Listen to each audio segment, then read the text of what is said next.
Chill to Pyro was a weird Russian firefighting 2D game. I'll show you a clip or something.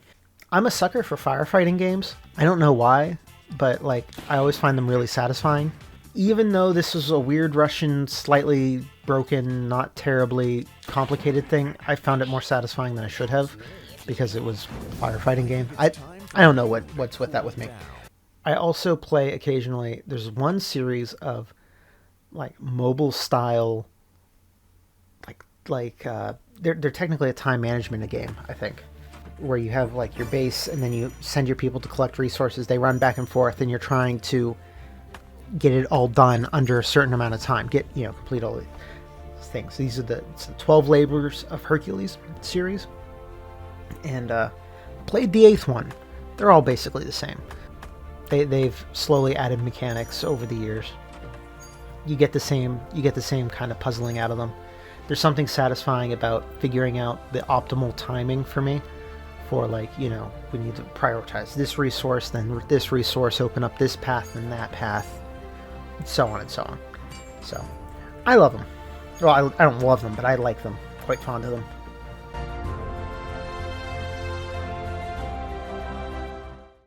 Bridge Constructor, The Walking Dead, was not something I think I bought for myself. That definitely was in some kind of bundle at some point, found its way into my library. It was okay. It was trying to take the Bridge Constructor notions and do something interesting with them. And unfortunately, I don't think the mechanics of the Bridge Constructor series were really ready for that kind of puzzle gaming, because sometimes the physics sims on there would make things just a smidge not as deterministic as you would want for something like that. But, I mean, that's just my opinion on that.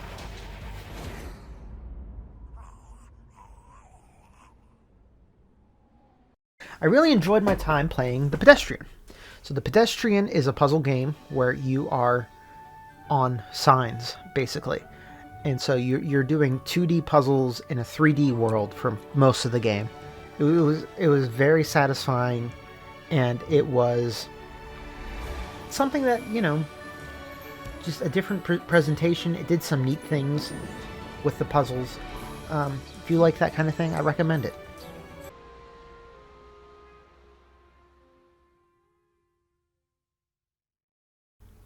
So as you've seen on the channel, I played through the God of War games. God of War 2005, God of War God of War 2, God of War 3, God of War Ascension, God of War 2018, and then by myself, I played God of War Ragnarok. The two new games are two of my favorite games of all time.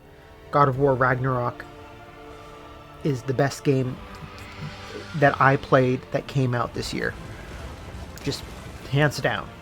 In terms of story, gameplay, visuals, everything. Just absolutely astounding. Can you kill something that big?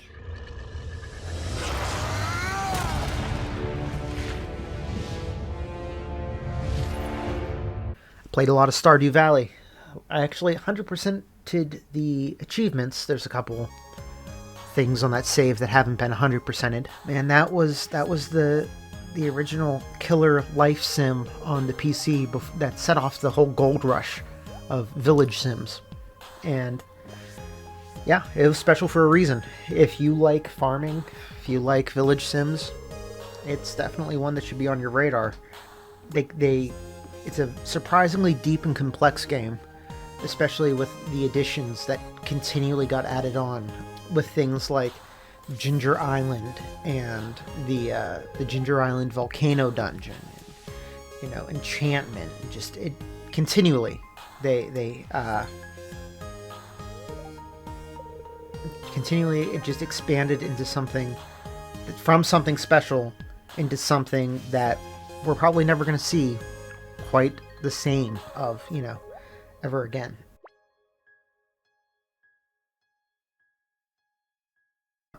I played Hot Wheels Unleashed.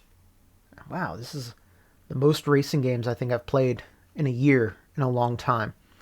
Hot Wheels Unleashed was a very good arcade racer, because the tracks were just very satisfyingly silly, Hot Wheels-y, you know, shoot out of a dinosaur's mouth down a Hot Wheels track, and, you know, get to play as random Hot Wheels cars. So, you know, you get to be divorced from reality and just drive cool things. And yeah, no, that was, and it controlled really well.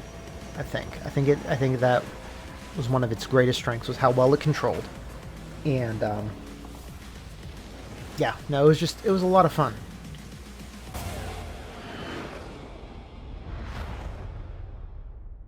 Descenders, I played a bit of. That is a game where you basically you're on a bike and you're launched down these hill courses. It's a bit of a roguelite in that you have to get through these randomly generated courses through to the end, and then there'd be like a boss jump where you have to like make the jump in order to unlock the next stage. And yeah, it's janky and it's like weird and it's a little broken, but it's also a little satisfying. Lawn Mowing Simulator is another janky. It's not actually like a good game. I'm not like recommending it to you, but I played a lot of it. I just found something very satisfying. So it's you mow lawns, and then you eventually can manage a couple other people mowing lawns too. There's just something that I found very nice. If I just wanted to like watch something and zone out, right? So I just wanted, my brain wasn't ready to just watch something. It needed something a little more just to keep it engaged. I could throw on some Lawn Mowing Simulator and just, you know, try to make beautiful lawns.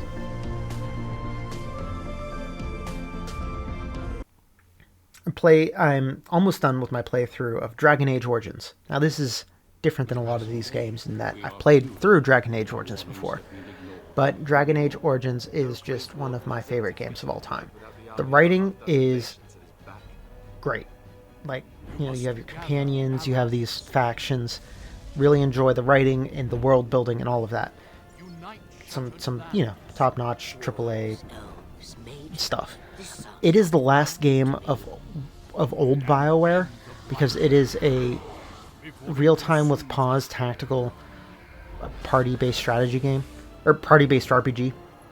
So, like a Pillars of Eternity, there's just something about it in the way the world's built, the way you get to make choices, because player choice is a huge thing in there. Also, I lost my old save, so I needed a new save so I could import it into Dragon Age 2 when I go to play that. So, had to get a new save.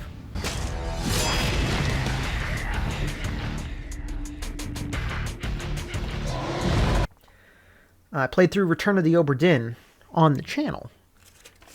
Excellent puzzle game, good mystery. I like the logic solving. Lucas Pope is a mad genius making that whole game. And the way that he got, what was it, like 60 different people, the puzzle on figuring out who's who and what happened to them, all lined up with 60 people. That's madness. It's absolute madness. He's a madman. He's a genius. I love it. You can check out on the channel.